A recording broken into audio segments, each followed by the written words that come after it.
So, welcome back once again. It's the 4 o'clock hour, and it's my treat, my honor, my pleasure to bring you something good. I never ask anybody to, tell me, how are you? I want to hear something good. And today's guest is very special to me. Early in my speaking career, he got introduced to me, or I got introduced to him. He invited me on his leadership podcast, which was a blast. And from there, we've developed a friendship. We share content. We just look out for each other. We have this unique chemistry. I'm so excited to have my friend Chris Cebollero joining. Tell me something good. This is your chance, my brother. Tell So me I got to something tell good. you, Steve, man, it's awesome to be here. And I think the something good that I have is I get to spend the afternoon with you. We're getting out into the weekend now, and this is the way that we're going out for the week. It was a great week. And, I think something good for me is, and maybe your tribe doesn't know, but I've spent my career as a paramedic and, delivering the highest quality of patient care that I could to the citizens who needed us, and sometimes it was the worst day of their life. And we wanted to be able, to be there for them. And certainly as we expand over our career as the serial salesman, you've now developed the mentorship that you're given to your tribe. And, certainly myself, as well as I moved into the leadership space and the organizational process improvement space, we don't leave our foundation of who we are. And being a paramedic really is who I am. And, I think there's something good that I want to share with you is I want to send a shout out to all the first responders that are out there, all those paramedics, all those EMTs who are on the front lines of delivering the highest quality of patient care they can at this time of pandemic. And when we think about this, and here's the challenge, Steve, I don't know if you know this, but these guys, they're underpaid. Maybe a paramedic may make $20 an hour if he's lucky, believe it or not. Wow. He's got the Wow. knowledge to save your kid. Your kid's in cardiac arrest, got the knowledge to save the kid, but doesn't have the money that they need. But they're not getting the PPE they need. They're not getting the recognition they need. None of the stimulus money that's coming out of DC is going to these private providers, and they may have to close their doors. But you know what? They're showing up every day. They're on the ambulance every day. Amen. Right. And when I talk about something good, these professionals inspire and motivate me to do something great every day. And that's really good, Steve. And I really love being a paramedic. That's awesome. I love that you started out with that because, obviously the basis of what I want to do here is I want to spread good news in the face of all of the crap that people are spewing. So I think that's an awesome way to start. Why don't you, for my audience, kind of share a little bit of your journey from being a paramedic and how that was the foundation of your leadership career. So a little background on who C Squared is. Yeah, so, I started off my career with a small company out of Washington, D.C. called the United States Air Force. You may have heard of them. And, I spent 12 years there and served my country to the best of my ability. I was born to be in the military. I think one of the biggest mistakes I made early in my career is I didn't make it a true career. I should have stayed for 20 years, but I thought I knew better, and I decided to get out and use my skills as a paramedic. And I had the opportunity to work in some really great systems. I worked up in the Northeast, up there in the Boston area. I had the opportunity to go to Fort Worth, Texas, and spend 15 or so years working as a paramedic. And then that's really where I started to hone my leadership skills, Steve. I had the opportunity now to step into those roles of leaders, the field training officer, clinical coordinator, EMS supervisor, EMS chief. And, one of the things that you learn along that journey is, you're not the best leader that you can be right away.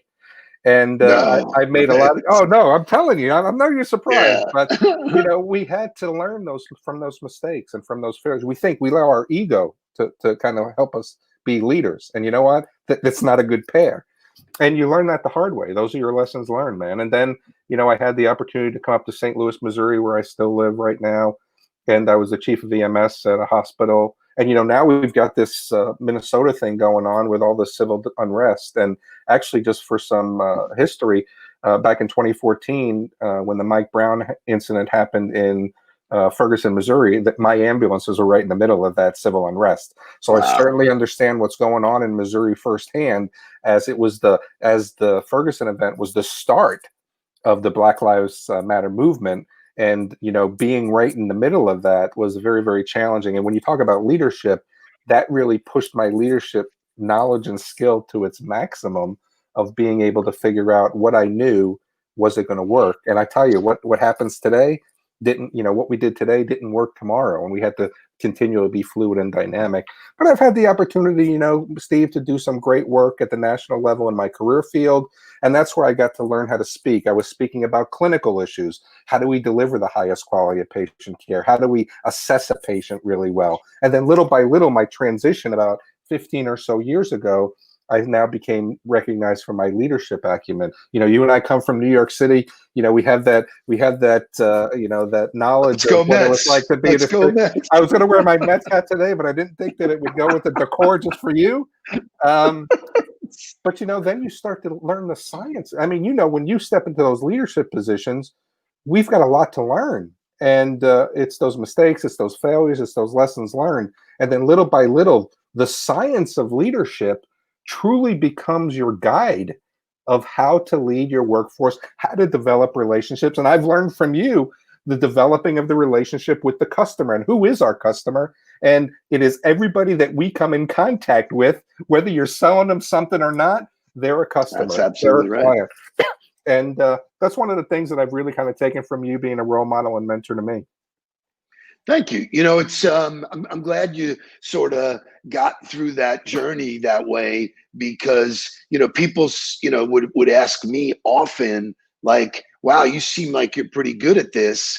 I said, well, I've been doing it for 40 years. If after 40 years you would think you'd be good at something.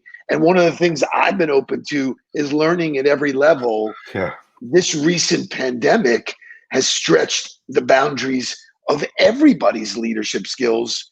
And I firmly believe that leadership starts with yourself. Yeah. If you can't lead yourself, how could you lead others? So, comment if you can, like sort of what your leadership style is, what your mindset is about how you manage yourself, and how that, dictates to what you do around other people. And as well as I do, I mean, self-leadership is the toughest component of leadership that we have to do. We've got to be able to be confident. We've got to be able to have good self-esteem. We've got to be able to ensure that we are motivated and inspired, because the people that we're going to motivate and inspire, they can see right through the BS, can't they? And we've got to be able to be, hey, here's the word. Here's the secret word of the day, Steve. We've got to be able to be authentic, and we've got to be able to be true to ourselves. And a lot of times in business, we have this persona who we really aren't, right? We kind of fake that. You hear the term "fake it till you make it." I'm not really a fan of that. But let people see who you are. You said it the other day on my show. You had the opportunity. We shared a little bit of time on the Ultimate Leadership podcast, and people will hear that here pretty soon. But you said something I thought was very poignant. The people who like you are your tribe. The people who don't call you back, the people who, look at you and say, really, Steve, is that how you're going to be? You don't want them in your circle, right? So we've got to be able to be true to ourselves, so we connect with the people who are like us. We connect the people who are going to trust us. We connect with the people who are going to know us. And those are the people who we're going to be able to help. I believe in servant leadership. I'm a big servant leader. But I believe to be successful, the foundation of who I am is about serving others. They don't work for me, I work for them. But as a good leader, we've got to have a palette. We've got to have a smattering of all those leadership styles to be effective. The way I lead you, Steve, at 40 years isn't the way I lead the guy who's come in with 2 years, right? And that's interesting. That's really well said. Yeah, we've got to be able now to use that palette and paint the portrait. This is an art and a science. We've got to be able to understand the science before we can paint the portrait of organizational success or individual success. And you've got to have all those styles, but you got to believe in something. And I believe it has to be about service.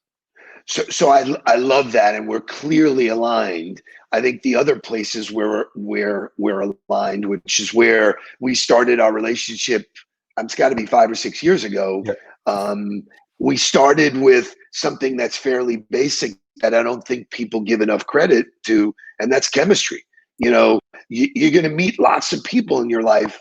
You're not going to jive with everybody. Right. And so I think the expectation is, like, I read something the other day. There are now 1 million podcasts. Oh my God, really? It's unbelievable. You were one of the pioneers. I mean, you did it long before Yeah. I got in the game, and I've been fortunate. You were on my confession show. You Yep. came to Palm Beach, and we've offered each other, sort of guidance and fulfillment along the way. But our first conversation before we got on the air together was all full of New York.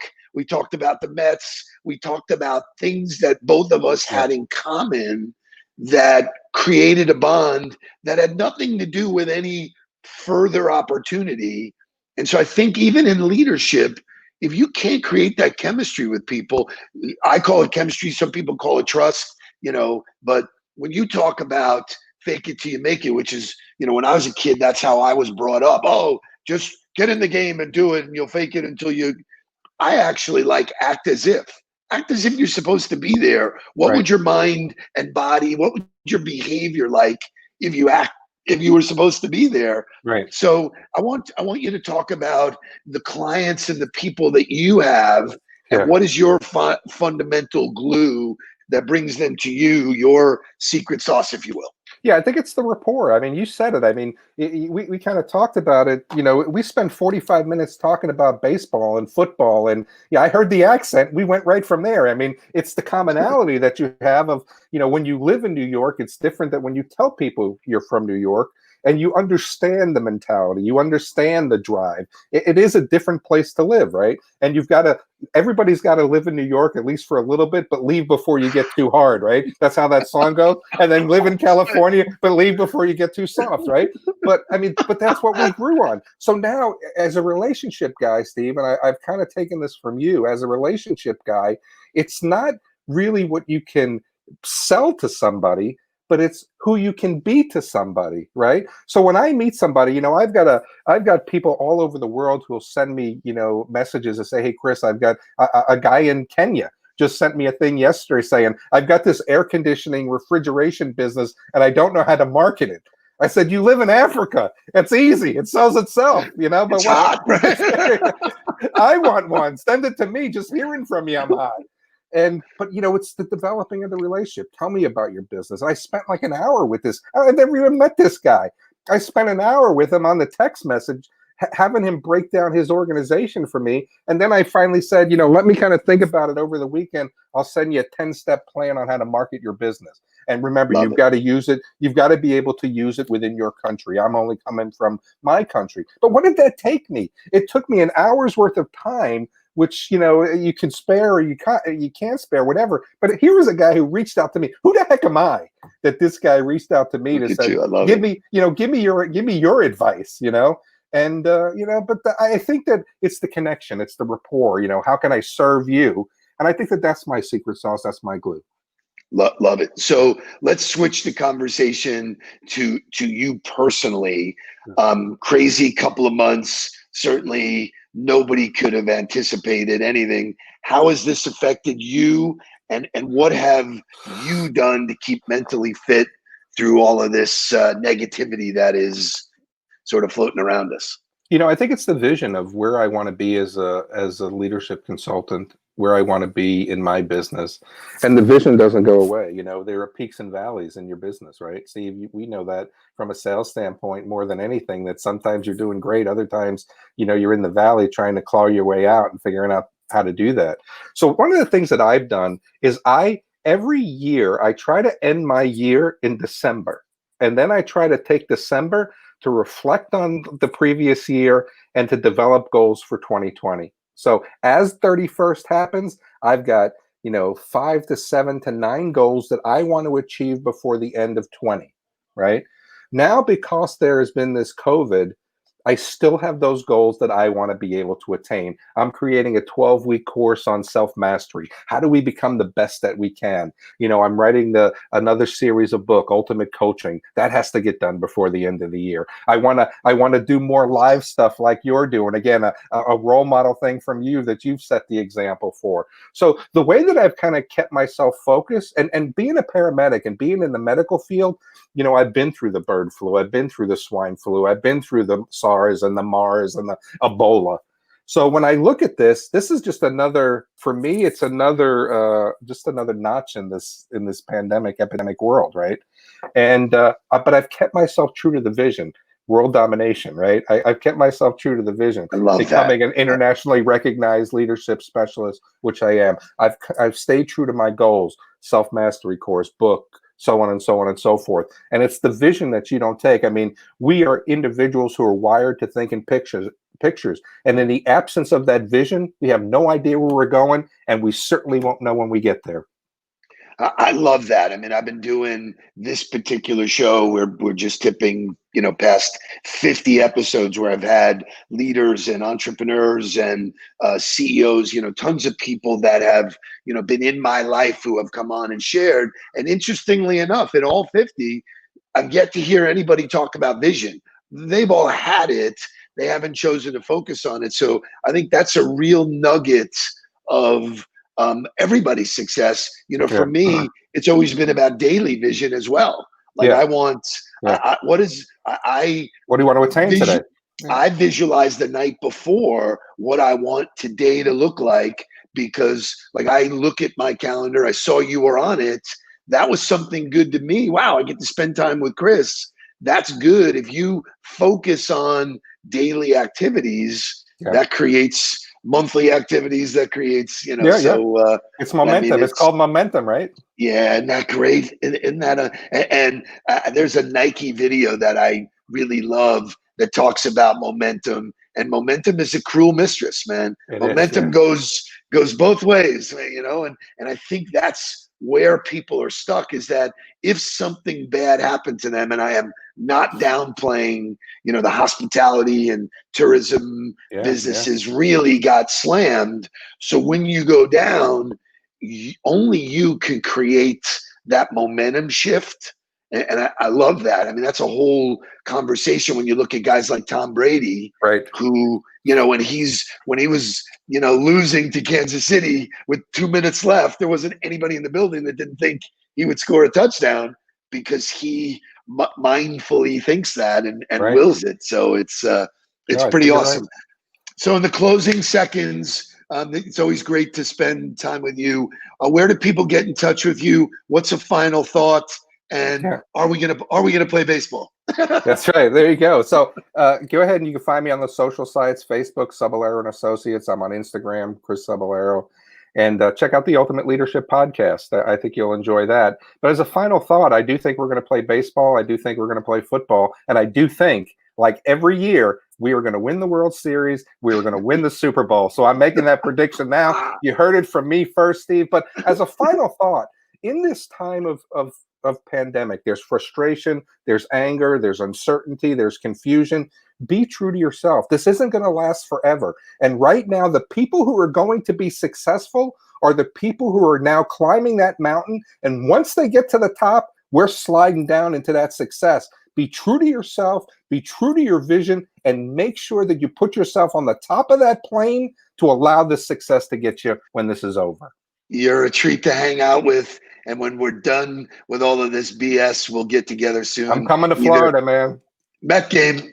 Sounds like a Met game to me. So thanks for spending time with us, and stay on the ball. All right, buddy.